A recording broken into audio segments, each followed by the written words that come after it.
Happy new comic book day, webheads. Guys, it's becoming all familiar territory for me as I'm dealing with another hurricane getting ready to hit the East Coast this time, so I'll be dealing with that tonight.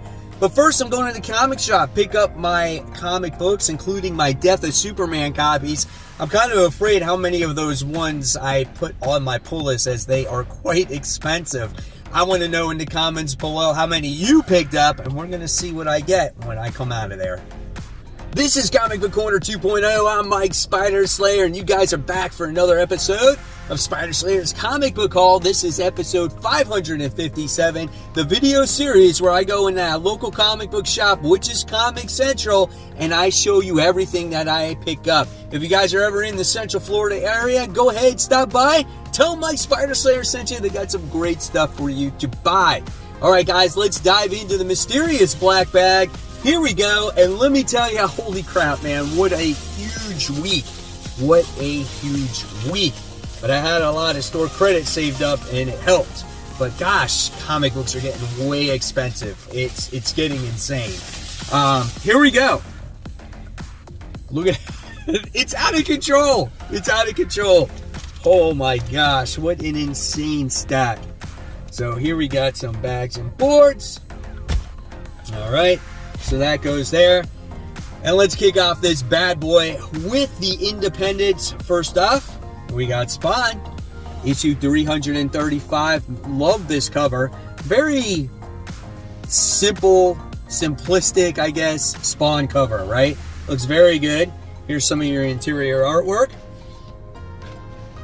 Oh, check that out, man. That is intense right there. Very good stuff. Story progression needs to go a little bit more, but you know what? It's still always a fun read. So been enjoying Spawn and been enjoying that price point as well. All right, book I've been highly anticipating. We have Dark Ride, issue 2, the crazy horrific amusement park. How is this park created? I don't know. I'm sure we'll find out eventually, right? But until then, enjoy the ride. It's very dark. It's very creepy. Again, about this amusement park that is just all horrific and bad things happen to it, and we don't quite know how it was created, but I'm definitely looking forward to the story here and how it continues. So of course, I could not buy just one cover. I had to buy a second cover as you have one of the mascots that are riding the ride. So really great looking cover here, man, and God, I can't wait to get into that story.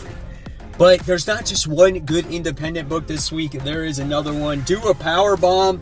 This is issue 6. Holy cow, this is another book where this is the penultimate issue. At issue 7, it's going to end, and we'll see what happens with this one as well, man, as we got to see father and daughter battle against their arch nemesis in the ring, and they wound up losing. And we wound up finding out that, you know, they're related. So yeah, there's that. And how are they going to resurrect their mom? Is that ever going to happen there? So that's also another interesting little tidbit there too. But such a great story, full of heart, loads of action. Can't wait to see how it concludes. And will we see a volume 2? Would you like to see a volume 2? The next book I wound up putting on my pull list because of the cover in itself, it's Monsters of Metal. When I was younger, I used to be a huge, early Metallica fan, Megadeth fan, you know, and this cover is just all over that, where you got this pumpkin just fucking shredding his guitar right there, and it's just awesome. I have no idea what this comic is about. Looks like these people are singing, you know, and they're monsters. That's pretty cool. So I'm looking forward to reading that, and you know, is there an issue 2 to this, or is this like a one-shot type of deal? I don't know, but it looks great, man. Then we have AWA's Upshot Year Zero Volume Year Zero Volume 0, Issue 2 of 5. I always get tongue twisted when saying that. Great book about the early days of the apocalyptic situation where people started turning into zombies. And again, there's 3 different stories that take place, and you get to go along for the ride to seeing how these stories progress. Really great book. Year Zero is the whole reason why I started reading AWA Upshot. You should give their books a try if you've never read any. Really great stuff here. All right. Another book here from Mark Russell. This is Traveling to Mars. This is from Ablaze. Another great company here that's been putting out some solid stories. They were putting out, what's that zombie book from earlier on in the year that I really enjoyed that had Marco Cicchetto's artwork in it. Oh my gosh, it was so good. Life Zero, I think that's what it was called. And that was great. So I always give their books a try here. And it looks like this guy's like traveling to Mars, you know, and that's going to be an interesting little story there. So looking forward to that. Another book that I have high hopes on, and my gut is telling me this is a pretty cool concept. This is Specs. This is issue 1 from Boom Studios. And this book here has these kids who find these glasses that do some very dark things, right? And I think what happens is they wish for these glasses to do something to a bully, and something really bad happens to them. Here's some of the interior artwork, and I love how already you get to see the tone of colors. And maybe that's the way you see through the glasses. I don't know.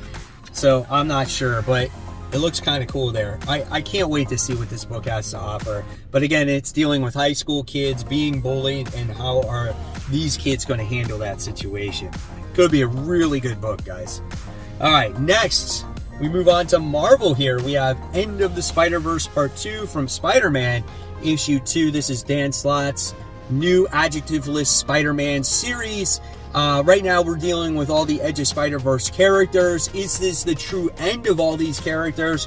Probably not. There'll be a select few left. I thought the first issue had a lot of great action. There was a lot of wittiness when it came to Spider-Man as well, which I really appreciated. Moreland is teaming up with Spider-Man to try to stop this whole situation that's happening with this like Swarm-like character, even though it's not Swarm. But yeah, we'll see all these, you know, Edge of Spider-Verse characters that were introduced earlier in the year. So we'll see what this has to offer. But a book that I'm really excited with is Spider-Man: The Lost Hunt. This is issue 1. This book has me really excited as we got the original creator here telling an origin story of Kraven the Hunter himself. And it looks like this is a different time period where Peter and MJ moved to like Portland and stuff like that, and they're married at this time. I think they're married at this time. So if you're looking for that MJ and Peter hookup, you're going to get that here, and it might have some ramifications of what's going on with Peter after Kraven's The Last Hunt as well. So yeah, really cool stuff. Looking forward to it. Yeah, we'll see what happens. All right, guys, so real quick, I want to give a shout out to the Facebook group page members. If you guys are looking to join a fun comic book community, just go on to my Facebook group, search for it, Comic Book Corner 2.0, Webheads Unite. And once I find out you're a real person, you'll be part of a great community that talks about anything and everything comic books, respectively, of course. And you never know when you could get shouted out on future comic book hauls. So continuing on with the haul, we have Spider-Man: The Lost Hunt. This is the variant cover. Not really sure why I picked this one up, but maybe one for reading copy, one to put away. So it's that one. Then I wound up getting the New Mutants issue 98. Obviously the first appearance of Deadpool, the facsimile. I have a reprint of this, but you know what? Why not get another one? And then a lot of Fantastic Four fans are excited for the new series of Fantastic Four issue 1. Great Alex Ross cover. There were so many great covers there, but I just decided to go with the regular one, and I didn't want to buy any more variants just because I had already bought so many. But let's check out some of the interior artwork and what can you expect from this new volume. And I'm really hoping that this story will be a story that I can read a long time. I've never been a huge Fantastic Four fan, but if the story is written well, I will continue it. So yeah, we'll see what happens. A lot of thing in this series. And then we have The Amazing Spider-Man. This is issue 13 as it continues the Hobgoblin storyline, which I have personally really enjoyed it. Yes, the artwork may not be the best. I can totally agree with everybody on there. But whenever Spider-Man fights, it always seems very brutal and his back is against the wall. And I think things are going to lead up to, you know, Norman Osborn getting back on that glider again, because it looks like Spider-Man is just getting the piss beat out of him. And that's been the theme of Wells' run here. You know, it's not so easy for Peter to be victorious, where I felt like in Nick Spencer's run, it was too easy, and it never felt like anything was at stake. And the only person that ever truly beat him was Kindred, but he brought him back to life and killed him and brought him back to life, and it was just, I don't know, it was weird. So I like this. I think it's a great series. I think it's a fun story, and I can't wait to see where it goes after this whole Dark Web event. Then, a lot of Kraven's Last Hunt fans are going to appreciate this variant cover as we get Spider-Man coming from that grave. He's wearing this suit. Isn't that the video game suit or whatever it is? So yeah, that's pretty cool. It's the Beyond Amazing variant. So that is an awesome cover. Then, this is Venom issue 13, where we have it starting to tie into the Dark Web. So yeah, we're going to start seeing little tie-ins, I think, in this issue before it goes full-blown into the event. And there looks like there's a lot of battling and talking at the same time when it goes to this cover. This series has been weird. It's been up and down. Not always my favorite, but you know what? For right now, I'm going to be reading it. We'll see what happens. Then we have Ghost Rider issue 8. Always a really fun series. Love the direction of this book now that Johnny Blaze is free from this demon that was inside of his head. Now he's got this exhaust character that has, you know, been born from him. This book is always dark and gruesome, has that horror type of feel. I love this book, and I feel like at times it can be definitely underrated. But if you're a Supernatural fan and like horror, you're gonna like this book. Now we move on to the DC stuff. A lot of crazy stuff from DC Comics. Batman vs. Robin, issue 3. Phenomenal read. However, it's not as strong as Batman and Superman's World's Finest. But still a really great issue. This one has to deal with a lot of the Devil Neza, which was in Mark Waid's World's Finest as well. And this has a lot of magic in it as well, and I heard a lot of people weren't into all that. This book is a little bit more pricey, as well as this book goes for $5.99. All right, then we get the penultimate issue of Dark Crisis on Infinite Earth. This is issue 6 of 7. Great looking cover. Looks like there's a lot happening in this book. When you open it up, you get this 2 black pages. But look at all this battling and this fighting and everything that's going on. What's going to happen here? We'll see. But I love when a comic book has a lot of action and fighting. Check that out. So some good stuff, man. But same thing. Book's a little pricey. $5 for what it is, right? Then we have The Golden Age, issue 1. This is a one-shot written by lots of people, right? And this book is also $5. But if you like the Justice Society, I think you're going to like this, as it's got Alan Scott, and it's got Hawkman, and it's got Dr. Fate in there. And so, yeah, this could be a really good book and maybe set the tone for things to come. I love that. Look at this artwork. Wow. That is great, man. I'm excited to read this one. Holy cow, that's great. All right, and then a little different tone here. We got The Nice House on the Lake. This is book 11. We're finally almost done with this. This has taken breaks. This has gone on for quite some time. Looking good in here. You know, I'm going to have to reread this whole thing right from the start. It's taken so many breaks. Now I remember what happened. It was like these guys were testing their limits of being invulnerable and then coming back to life. And then one person was messing with like all the controls of all the different people. Dude, this book's just insane. His name was Walter, right? The character Walter is the one that's behind all this. That put these kids in this house. It's so crazy. But I want to reread it. All right, then we got Wildcats. So, let's see. We got 2 different covers of Wildcats. I avoided getting the main cover because I wanted this gorgeous art germ cover. I mean, look at that. Oh my God, it's awesome. It was my #1 comic book cover of the week. If you guys haven't checked out that video, I'm going to leave you a card right here to click on so you can check that out. Or you can check it out later. And let's check out some of the artwork in the Wildcats book. Same thing. Wildcats is something I never really got into. I tried an issue here or there, so I'm not really familiar with all the characters, I think, except Grifter. So yeah, we'll see. So yeah, cool stuff.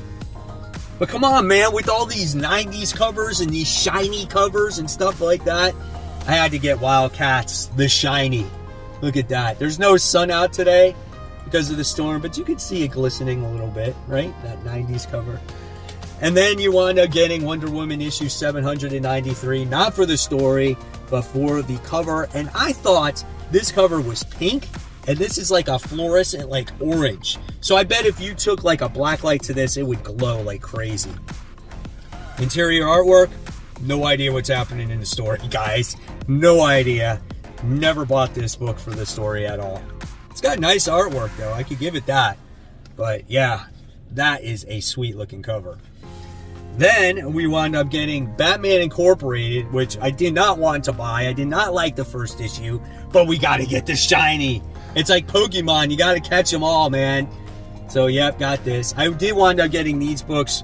They're expensive. They're like $11.99 each or $12.99 each or something like that. But I wound up getting mine for $10.99 because I put it on the FOC. So I saved like $1 or $2 on it. Now it comes to what you've been waiting for, right? We got the Death of Superman. Death of Superman 30th anniversary. You know, the comic itself that deals with Superman dying. So we got that. The reprint, right? Raise your hand if you never read this book before. Like, I want to know in the comments below. Tell me if you never read it and this is your first time ever reading it. And if you have not read it, you should read the whole thing that leads up to it. Read this and read The Reign of Superman. That is some good Superman storytelling right there. So I wound up getting that one. Then I wound up getting this Death of Superman issue 1. This has got obviously the little fold out cover on there as you get to see.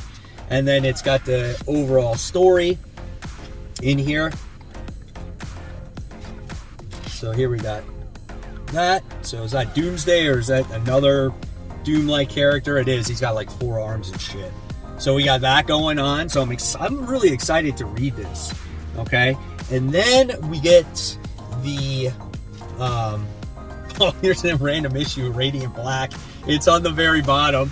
So yeah, Radiant Black, we wound up getting that one too. Really good book. But then we wound up getting the polybagged Death of Superman 30th anniversary. This was an expensive thing, man. This is $17.99. So what I'm going to do is I'm going to open this one and see what it looks like and all the stuff that's inside. And yeah, we're going to check that out. I'll be right back. Okay, so I'm back. This was fairly easy to open. Like, it was like a tear. It was like almost perforated. And it looks like there's like this board in here. So let's check this out. Let's check out the comic itself. Look at this. In memory of the multiverse's greatest hero. Now, did you guys get this same cover or was your cover different? Let me know in the comments below. But man, at least I would have wanted a little bit better cover than this. I'm not gonna lie, I'm a little bit disappointed. But the back of it's kind of cool. So I like the back of it. But let me know for sure if there's a different cover there or are you guys keeping yours polybag. Then we got the, what else is in here? The wristband, the armband. Yeah. There is the armband or the headband or whatever it is that you want to call it. Which, that looks fucking sweet. I'm not gonna lie. That's some good quality stuff right there. And that's it, right? Is that truly it? I do like how it came bagged and board. That's actually pretty awesome. So, there you have it. There is the Death of Superman books I picked up. All the variants I picked up. Quite pricey week and a lot of books. Guys, I want to know in the comments below, what did you pick up? Or show some pictures on the Facebook group. I would love to see it. And as always, guys, if you love my content, I'll leave you more content right here to click on. This is my top 10 most anticipated comics for next week, so you don't miss out on those books. And guys, as always, keep buying, keep collecting, but always remember to read those comics. Guys, thank you so much. I'll see you real soon. Bye.